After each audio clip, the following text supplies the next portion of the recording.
சரணானே என்னண்ணே ஸ்பேஷல் சார்ஜ்லாம் எங்க வச்சிருக்காங்க? என்னது ஸ்பேஷல் சேரியா? ட்ரெண்டிங் ஸ்பேஷல் சேரி தான் வருமா? ட்ரெண்டிங் ரன்னிங் மெட்டீரியல் வராதா? ஸ்பேஷலுக்கு மாடல் எக்கச்சக்கமா இருந்திருக்குமா? வாங்க ஒரு வீடியோ போட்டுருவோம். சூப்பர், நீ வாங்க கலெக்ஷன்ஸ் பாத்துறோம். பார்த்தலாம். ஹாய் ஃப்ரெண்ட்ஸ், இன்னைக்கு வீடியோல பாத்தீங்கன்னா ஆன்லைன் ட்ரெண்டிங் ஸ்பேஷலுக்கு மெட்டீரியல் கலெக்ஷன் தாங்க அப்டேட் பண்ணிருக்கோம். சோ ஸ்பேஷலுக்கு மெட்டீரியல் மட்டும் இல்லைங்க, ஃபேன்சி நெட் ஃபேப்ரிக் கலெக்ஷன் இந்த வீடியோஸ்ல பார்க்க போறோம். சோ வீடியோ ஸ்கிப் பண்ணாம பாருங்க அண்ட் வாங்க ஓவர் கலெக்ஷன்ஸை பாத்துறலாம்.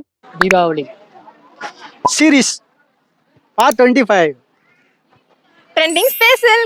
அட நம்ம கஸ்டமர்ஸ் கேட்ட மாதிரி ஃபேன்சி மெட்டீரியல் கலெக்ஷன்ஸ் எல்லாமே அப்டேட் பண்ணிட்டாங்க. சோ நெக்ஸ்ட் என்ன தீபாவளி கலெக்ஷன் வீடியோ போடலாம் சொல்லிட்டு கமெண்ட் பாக்ஸ்ல கமெண்ட் பண்ணுங்க அண்ட் அடுத்த வீடியோஸ்ல பாத்தீங்கன்னா கண்டிப்பா அப்டேட் பண்றோங்க. சோ இன்னைக்கு நம்ம வீடியோல பார்க்க போற இந்த ஃபேப்ரிக் கலெக்ஷனோட பிரைஸ்மே பாத்தீங்கன்னா ஸ்டார்டிங் பிரைஸா வெறும் 166 ரூபாயில இருந்து 280 ரூபாய் வரைக்கும் எக்கச்சக்கமான கலெக்ஷன்ஸ் அப்டேட் பண்ணிருக்கோங்க. So most of the girls பாத்தீங்கன்னா நமக்கு பிடிச்சமான பேட்டர்ன்ல ஸ்டிச் பண்ணி வேர் பண்றதா லைக் பண்ணுவாங்க அண்ட் உங்களுக்காகவே பாத்தீங்கன்னா ஏகப்பட்ட கலெக்ஷன்ஸை பார்த்து கொண்டு வந்திருக்கோங்க அண்ட் அதுவுமே பாத்தீங்கன்னா உங்களுக்கு பிரீமியமான குவாலிட்டியில அஃபோர்டபிளான பிரைஸ்ல தான் கொடுத்துட்டு இருக்கோம். சோ இப்போ பார்த்துட்டு இந்த மிரர் ஒர்க் புட்டா ஃபேப்ரிக் பாத்தீங்கன்னா உங்களுக்கு வெறும் 169 ரூபாய்க்கு மட்டும் தாங்க நம்ம ஜம்ஜம்ல கொடுத்துருக்கோம். அண்ட் இதுல கலர்ஸ்மே பாத்தீங்கன்னா உங்களுக்கு 10 கலர்ஸ் வரைக்குமே நம்ம கிட்ட அவைலபிளா இருக்குங்க. சோ ஃபேஷன் டிசைனிங் படிக்கிறவங்களா இருக்கட்டும் இல்ல டெய்லரிங் படிக்கிறவங்களா இருக்கட்டும், உங்களுக்கு தேவையான A to Z எல்லா விதமான ஃபேப்ரிக் கலெக்ஷன்ஸ்மே பாத்தீங்கன்னா பிரீமியமான குவாலிட்டியில அஃபோர்டபிளான பிரைஸ்ல மட்டும் தாங்க நம்ம ஜம்ஜம்ல கொடுத்துட்டு இருக்கோம். அண்ட் இப்போ பார்த்துட்டு இந்த ஸ்பெஷல் எம்ப்ராய்டரி ஒர்க் ஃபேப்ரிக்கோட பிரைஸ்மே பாத்தீங்கன்னா வெறும் 271 ரூபாய்க்கு மட்டும் தாங்க நம்ம ஜம்ஜம்ல கொடுத்துட்டு இருக்கோம். சோ இந்த ஃபேப்ரிக்ல நீங்க குர்த்தி ஆர் ஃப்ராக் எல்லாமே ஸ்டிச் பண்ணி வேர் பண்ணீங்கன்னா செம்ம கிளாஸ் லுக்காவே இருக்குங்க. அண்ட் இப்போ பார்த்துட்டு இந்த டிஷ்யூ சீக்வென்ஸ் ஃபேப்ரிக்கோட பிரைஸ்மே பாத்தீங்கன்னா ஜஸ்ட் 195 க்கு மட்டும் தாங்க கொடுத்துட்டு இருக்கோம். அண்ட் இதுல கலர்ஸ்மே பாத்தீங்கன்னா உங்களுக்கு பாஸ்டல் கலர்ஸ்ல இருந்து டார்க் கலர்ஸ் வரைக்குமே அவைலபிளா இருக்குங்க. சோ இன்னைக்கு வீடியோல பார்த்தா இந்த online trending special material collections எல்லாமே உங்களுக்கு பிடிச்சிருந்தா நீங்க நம்ம ஷாப்பை டைரக்ட் விசிட் பண்ணி பர்ச்சேஸ் பண்ணிக்கலாங்க. அண்ட் இந்த வீடியோ உங்களுக்கு பிடிச்சிருந்தா வீடியோக்கு லைக் பண்ணிக்கோங்க. Okay guys, by. நெக்ஸ்ட் வீடியோல பாப்போம். டாடா.